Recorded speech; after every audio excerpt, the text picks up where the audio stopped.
Hi, everybody. Dan Illman, Mike Beer. Wednesday's race of the day is the 7th at Belmont Park. We're going a mile and a 16th on the inner turf, an optional claiming affair for 3-year-old fillies. Let's take a peek at this field. You can access free Formulator past performances for this race on the Race of the Day event page at DRF.com. Download them, handicap along with us. We'll take the field in post position order, beginning with the number 1. Ever Changing. And Ever Changing has this beautiful pedigree by Tappet out of a classy mare. And this one just could never get on track overseas as a 2-year-old. She shipped over here searching for firm turf, searching for Lasix, and off a lengthy layoff looked pretty good, winning at Colonial Downs. I liked her stateside debut, that's for sure. She did get a good trip in that race, I thought, but I just liked the way that she finished. She came with a nice run through the stretch, ran down Periodical, who came back to win over the weekend at Laurel. I feel like she just has, as you say, a really nice pedigree, forward to go, and she's a great price on the morning line. 10-1 is certainly fair. The Shug McGahee horse that finished third in that race came back to win at Laurel with a 74 Beyer speed figure. Let's throw up the Timeform US pace projector. It's one of those rare gray bar scenarios. Timeform US believes that there is no speed in this race, and that could work against late runners and stalkers. The 5 Xanthique, who's dropping out of the risk averse, expected to make the lead. Don't be surprised if the 7 Figure It Out shows some of that stretch out speed as she tries turf for the first time. Sitting in last, and a filly that would be adversely affected if there is no pace, is the 2 Nay Lady Nay. This one goes out for Chad Brown. Let's watch her maiden win at Monmouth. Her first race around 2 turns. She's had a very comfortable 3-wide tracking trip off of a soft pace. She blows by them in the stretch, and she beat 4 next out winners. Yeah, I liked this win from her. You know, her debut at Belmont sprinting, she just looked like a horse who really needed a race. Just didn't have any speed, and then it felt like she was galloping out really well past the wire. She took a big step forward there. I thought that she won very easily. It looked like she had more to give to me, Dan. I think this is a filly who could take a big step forward in this race. 4th place finisher of that race. One of the next out winners came back to score at Kentucky Downs with a 77 Beyer. The others, from a Beyer standpoint, slightly lower. Formulator fact for Chad Brown. Gotta be good if it's Chad. Past 5 years, 3-year-old last out maiden winners in optional claiming turf routes at Belmont. Only 10 for 20.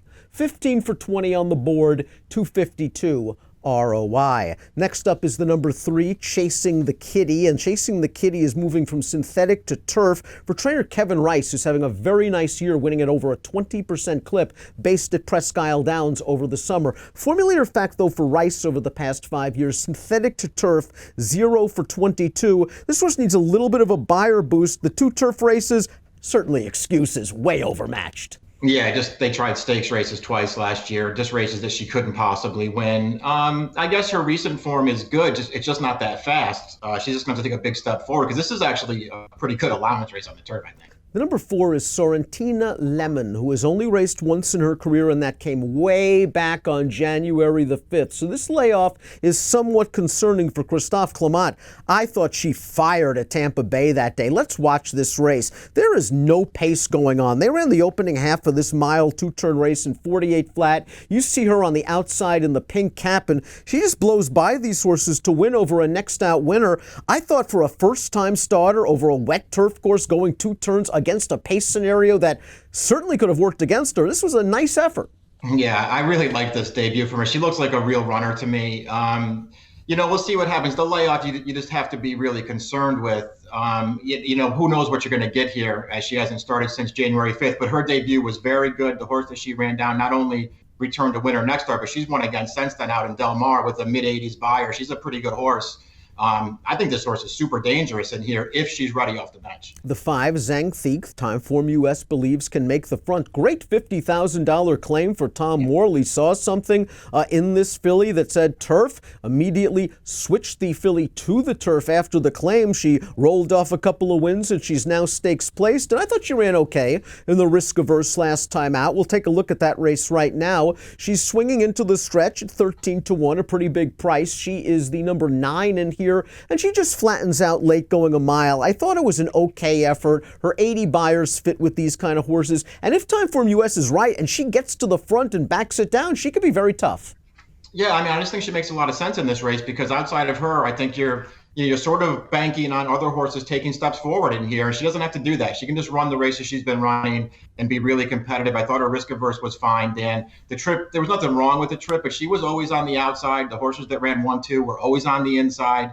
I don't know. I thought she ran great. She's a contender in here. Like Sorrentina Lemon, the odds-on morning line favorite, the 6, Fierce Scarlet, is returning off of a January layoff. This is a filly that showed some promise last year, was the beaten favorite in the Jessamine, a graded stakes race at Keeneland, and this was her first and only start at 3, and she ran okay. Let's take a look at that race at Gulfstream for Fierce Scarlet. She's far behind on the outside right now, swinging into the stretch. She's just moving into 3rd position. You'll see she gets a little bit green with her lead changes when she has to alter outside this horse, but she was running at the end, and this is an 80 buyer for a 3-year-old filly in January compared to Xanthique, who ran an 80 buyer speed figure in August. You really don't worry too much about layoffs with Chad. I just don't want to take 4 to 5 on her. Yeah, that's how I felt about it too. She's clearly a contender in this race. If she just takes even a small step forward off that race we just watched, she's probably going to win. I wouldn't take 4 to 5 on her. I also wouldn't leave her out of any multi-race exotics. Agree 1,000%. That race produced 2 next out winners,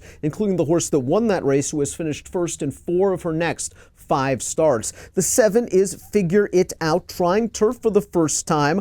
Painter's done okay with first turf runners, 14%. This dam is foaled a filly named Kaylee Ray's Warrior, who is 4 for 4 on turf. So maybe this is what Figure It Out's been waiting for all along. We'll go back to her last race on dirt, sprinting at Saratoga. Really not much to see here. Down towards the inside. She's going to finish 4th at 8 to 1. Probably her best asset in this race is her early speed.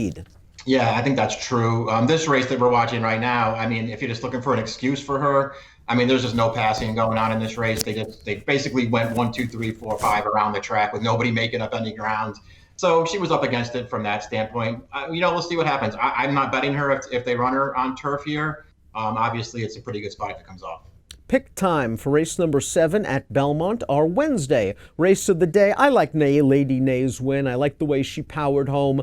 Perhaps it wasn't the greatest field, although 4 of them came back to win. They didn't come back to win with gigantic buyers. I'm hoping that Javier can keep her closer to the pace. I find it hard to believe that she's going to be coming from last in this race, as Timeform US has it. She's 7 to 2 on the morning line, which I think is fair. I went 2, 5, 6, and 4, and you're hoping Clemente Sorrentina Lemon ready to fire off the bench. Yeah, I hope so. I just felt like she'd be a good price in this race, and I was taken with her debut, so I'll give her a chance in here. And, I put her over the 2 and the 1, horses that have more recency, and that's an advantage in this field. I'm not way against Chad's favorite. I just don't want to bet that horse to win. Race number 7 at Belmont, your Wednesday race of the day. Remember to download those free Formulator Pass performances on the Race of the Day event page at drf.com. Approximate post time, 6:12 Eastern. Good luck.